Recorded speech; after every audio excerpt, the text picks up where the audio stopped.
Wait a minute. What's that noise? Why is everyone fleeing? What's going on? The cleanup brigades are coming. And they're heading for Rod's trailer.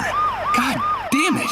The hunters turned them in! That animal turns Colin and his family in! No, he's not sick. It's a mistake. Don't take him away. It's all a misunderstanding. It's just a question of minutes before those bastards break into the trailer and take the boy.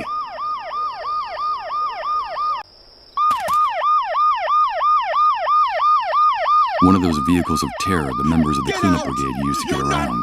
The ambulance's siren is making an infernal noise. Good God, it's deafening. No, don't take him!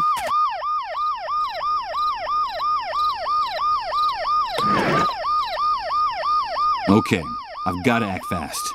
The noise the ambulance makes will cover the sound of the glass breaking.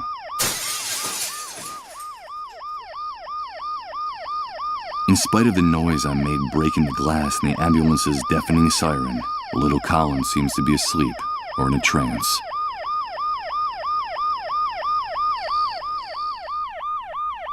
Colin, in spite of the noise I made breaking the glass and the ambulance's deafening siren, little Colin seems to be asleep or in a trance.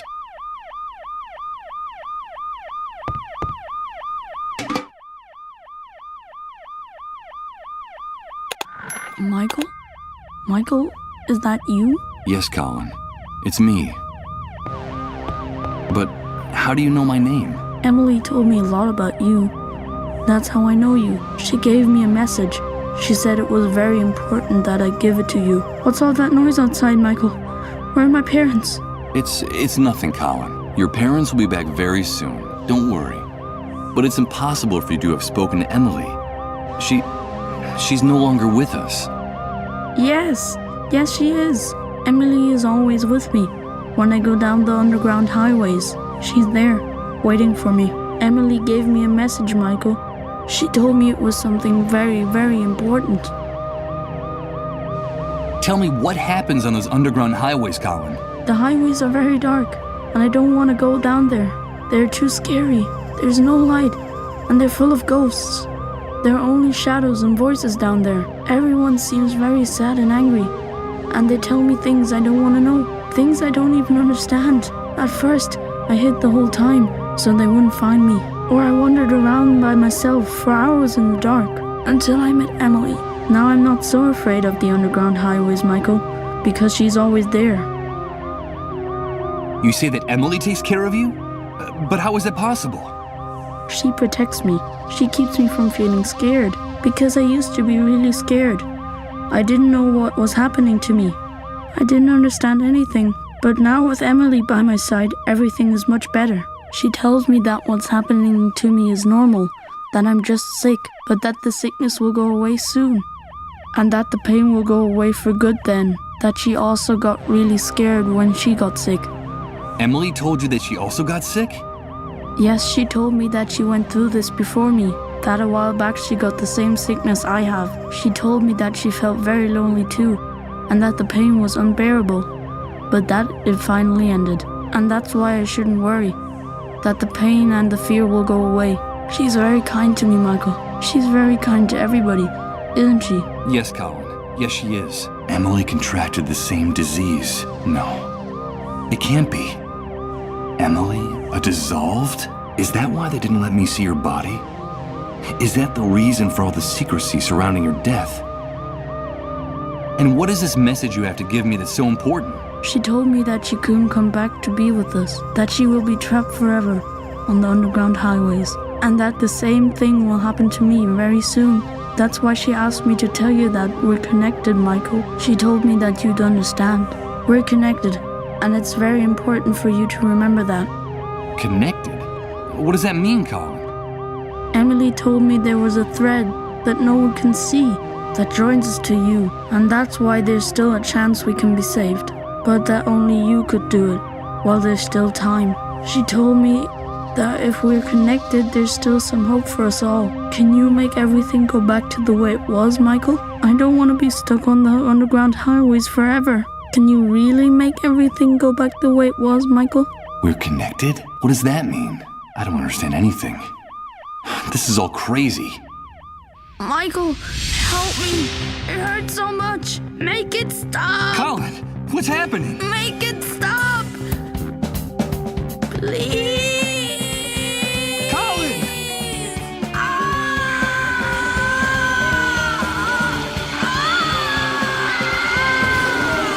My God. I have to get out of here. I have to get out of here. Hey, get out of our way and let us do our job. No, don't go in there. I beg of you.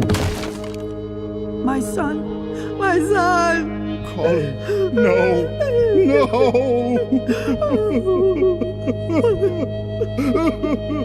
Damn it. I can't breathe.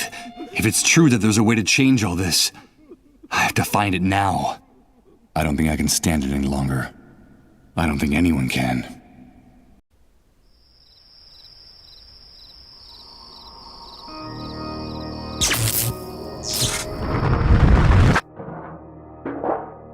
Oh no! Here comes that sensation again. It's like floating in a dense liquid, while everything around me changes and repeats in cycles. Good God, I think I'm starting to lose my mind.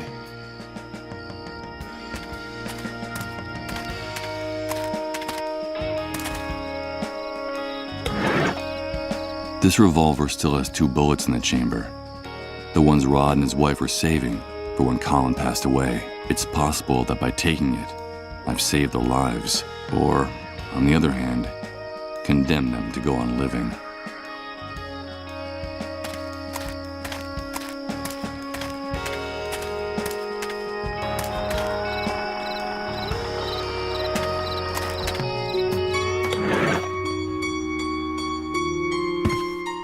Hello, Mr. Sleepyhead? Have you come to help us? I don't know whether who I was before the Great Wave entitles me to make any kind of moral judgments. But what I do know is that the hunter and his men are a real cancer on this new world, which is the only thing that really counts right now. The girl has a right to defend herself, that bastard said. So someone should give her the chance to do that. It's only fair, right? I can't get you out of here, Rose. I'm sorry. You're the only one that can do it. Thank you. As she was picking up the revolver, she gave me a look of determination that I didn't know she had in her. Rose acted so quickly that I barely saw what happened through the crack in the door of her van. Her hand was steady, even when the second man begged for his life, sobbing and groveling on the floor. The bullet went right through his heart. Blood splattered all over her white dress. And then she let the revolver drop and sat down, lost in her own world. And she didn't do or say anything else, holed up in her tiny, delirious inner landscape. There she had everything she could ever need, safe at last from the new world, which she will probably never return to.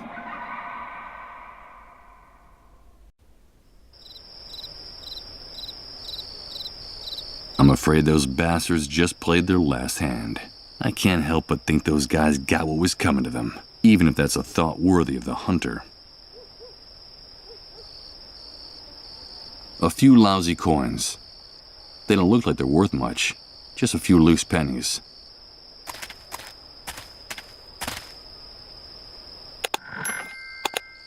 Damn it. That's what happens when you bring electrical devices in contact with water. The contents of the water tank made it completely useless. These are the remains of the water tower that belonged to the hunter's men. One of Rose's shots pierced the metal, causing all the water to drain out. No, the water turned the generator into an enormous hunk of scrap metal. Why would I want to take it with me in this condition?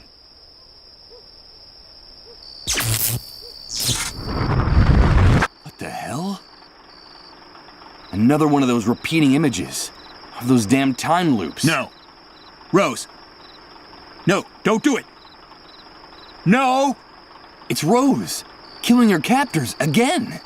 But there's something in this one that makes it different. It feels more real and more intense than the other times.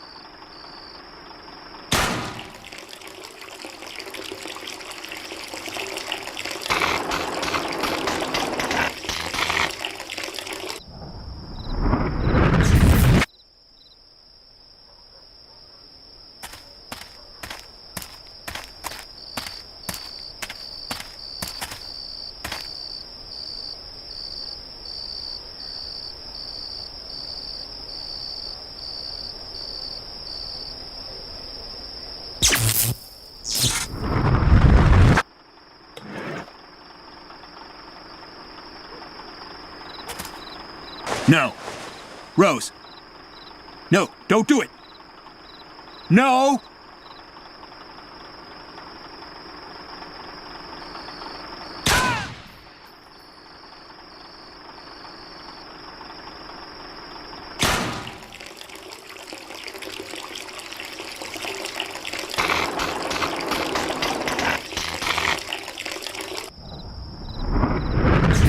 Damn it. I wasn't able to save it. I can only cover half the generator with this.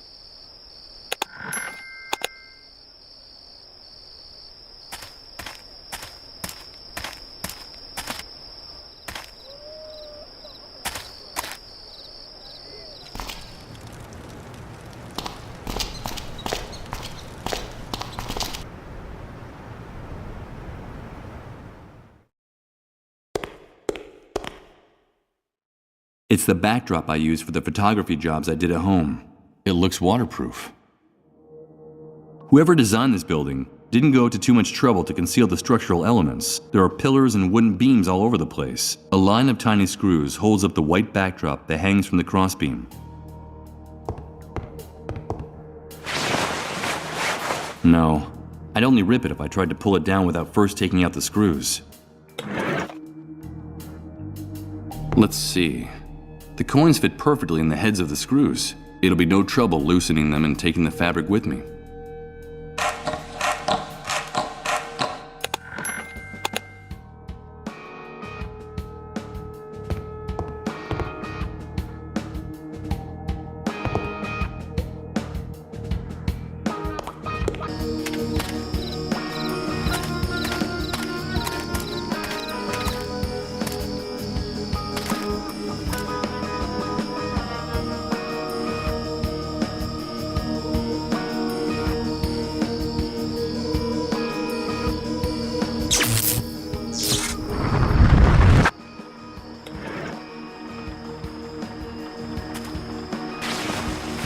No.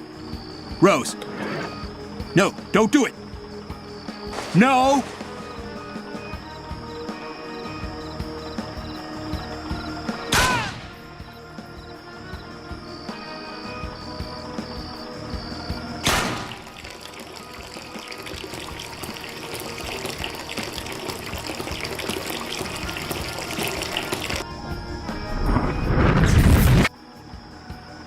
Okay. First, I'll unplug the cables that connected to the trailer.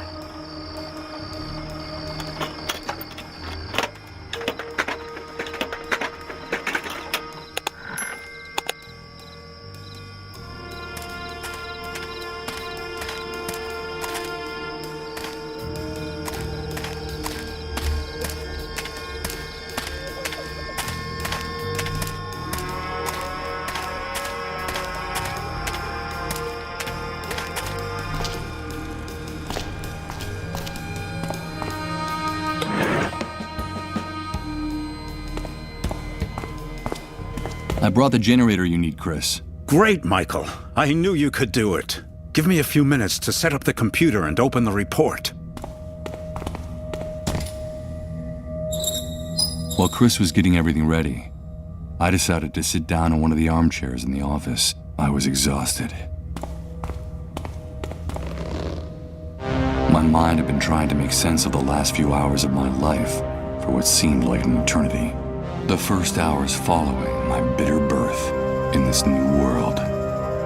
But how could I judge the new world if I could barely remember the old one? The only thing I was sure of was that we had lost something very valuable along the way. The photograph of our life, overnight, had turned into a dark, blurry, sepia-tinted image. All of civilization had drowned under the great wave, and the only thing left on the beach were its remains. But no, I was fooling myself. I was already lost before the catastrophe. To tell the truth, all the other victims of the Great Wave had been luckier than me. They still dreamed of returning to their lives. Mine had already been broken a long time ago. Did I really stand a chance of recovering something I'd already lost forever? What type of strength, what type of miracle could ever give me that second chance? Michael, wake up! What's happening? The report, Michael. It's the report. I was going over it while you were sleeping. It's incredible. It's way beyond our expectations. You're gonna think I've gone crazy, but I don't even know where to start. How about at the beginning? Okay. It's the dead synchronicity point. The entire universe is changing, and we're going to witness it. We're going to be witnesses. And victims. Witnesses? Victims? But what the hell are you talking about? What is this dead synchronicity point? It's hard to explain. You're a photographer, so I'll try this analogy. Imagine a person's life chronicled in photographs. Up to now, and according to the rules that governed our universe, we were all subject to certain very specific temporal rules. Past, present, and future. That's all there was to it. So, the first thing we'd find would be a photo of the person as a newborn, then another on the person's 6th birthday, then another in college, and so on. Then we'd see photos of the person's wedding, children, old age, death. All in logical, linear, chronological order. Since our universe is conceived along a single line that starts in the past, makes a stopover in the present, and then projects into the future. Do you follow me? Yes, of course I follow you. Well, imagine now that this entire temporal architecture crumbles, falls apart, dissolves. Imagine that something or someone has altered the foundations of our universe, changing the rules of the game, forever annihilating our idea of time. The concepts of past, present, and future. I think you just lost me, Chris. Then let me continue with the metaphor of the photographs.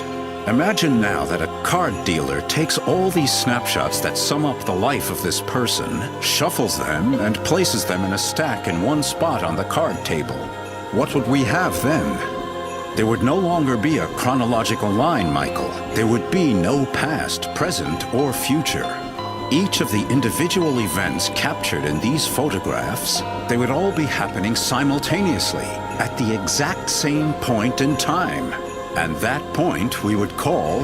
the dead synchronicity point! Exactly. Now our world is abandoning its old physical laws and getting closer to that dead synchronicity point where time no longer exists. And therefore, all the phenomena and events that happened or will happen in the universe will start to be stacked on top of other ones, like the photographs in the dealer's deck. That sounds crazy. How credible do you think this report is? Completely, Michael. The dead synchronicity point is a fact, and the worst thing is that we're approaching it faster and faster. It'll only be a matter of days, at best maybe a few weeks, before the universe enters this new state. Time is ending, in every sense. And what does all this have to do with us? Come on, do you still not see it? This change in the architecture of the universe, this nullification of time, is the real origin of the Great Wave, the dissolved, and the emergence of the new world. So, the Great Wave was caused by this approach to the dead synchronicity point? Yes, Michael. The Great Wave was the first manifestation of our universe's approach to the dead synchronicity point. That's why the catastrophe struck at the same time all over the planet. It wasn't just a local occurrence. It had global dimensions. It was the first clear and obvious sign that something was going wrong. And it brought chaos and misery to the world, as you've been seeing yourself since you woke up. And what the hell do the dissolved have to do with all this? According to the report, the dissolved are still a big mystery. There isn't much information about them or their disease. What we do know is that they are people who are especially sensitive to the dead synchronicity point, and that is what's so tragic about them. Especially sensitive? Of course. This transformation, this radical and overwhelming change in the basic structure of the universe is totally incompatible with human life. We're condemned to die, Michael. Each and every one of us. That's terrible. How can you be so sure of that? If you think about it rationally, it's obvious. Our bodies are the product of hundreds of thousands of years of evolution, of a gradual and precarious adaptation to the environment, the universe, and its physical laws. Reaching the dead synchronicity point, the annihilation of time, we'd need another 100,000 years to adapt to such a drastic change. And what do you think will happen to the human race, to each and every one of us when this process concludes? I'll tell you. Our primary metabolism will go into a state of shock. Our entire cell structure will be jolted so profoundly and so violently that what we now call our bodies will lose all coherence, leaving behind just a brown puddle as evidence of our existence. We'll dissolve, like those poor sick people. Indeed. According to the report, the dissolved are simply pioneers, people who are ahead of their time. The vanguard of the human race in its final extinction. That's why some cases started cropping up so early, even before the Great Wave. Their illness was the harbinger of the enormous explosion that was to follow. It preceded it by hours, even days. And that's why the cases are multiplying exponentially as we get closer to the end. Do you understand? We'll all end up turning into dissolved. The last time we spoke, you told me that there could be a solution. A way to reverse all this madness. Yes, and that's the best part of the report. Theoretically, Michael, and paradoxical as it may sound, our progress toward the dead synchronicity point also brings the opportunity to change things, to turn the process around and return to where we were before our world collapsed. And how would that be possible? By penetrating the very center of the anomaly, the deepest nucleus of dead synchronicity, and arriving at the point where time is just starting to fold back into itself before the process is completed. If, inside the dead synchronicity point, each and every one of the events that have happened or will happen in the universe unfold, then surely it must be possible to gain access to the moment when something or someone triggered the catastrophe and stop it. I can't believe what I'm hearing. You're talking about time travel. Yes, I'm talking about the possibility of accessing the past to save our present and our future, of turning the Great Wave and all its consequences into a mere nightmare that never actually happened. The report talks about the hypothetical existence of a door leading into the very heart of the dead synchronicity point, a door to each and every one of the snapshots of the past, present, and future of our universe. And if, through that door, we had a chance to access the precise instant when everything went haywire, then we might be able to change things. Michael, that's what we've got to focus on in whatever time we have left. But I have to continue studying this report. I'm sure there are more answers in it, and you have got to help me. You're telling me that the dead synchronicity point is the origin of all this chaos? That our only chance of salvation is a theoretical journey to the past? Or sooner or later we'll all be obliterated, like those poor dissolved? That's right, Michael. So we'd better get to work on it as soon as possible.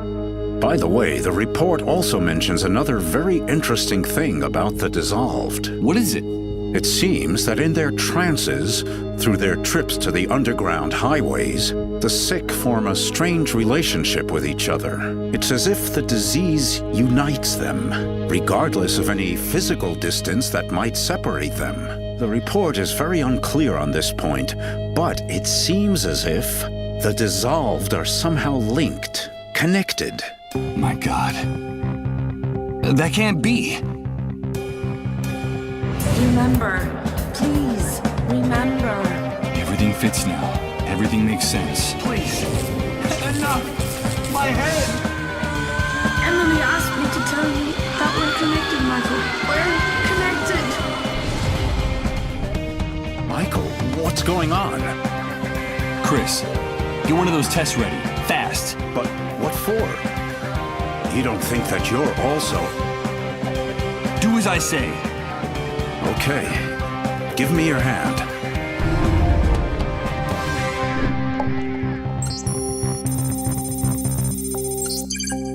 It's positive. Michael, you're sick. You're a dissolved. No. That can't be. No. No!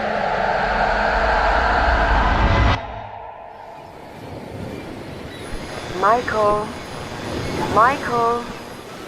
Wake up. Emily? Emily, is that you? Please, Michael, wake up. Wake up. Is that really you? Where am I? Yes, Michael. It's me. You are on the underground highways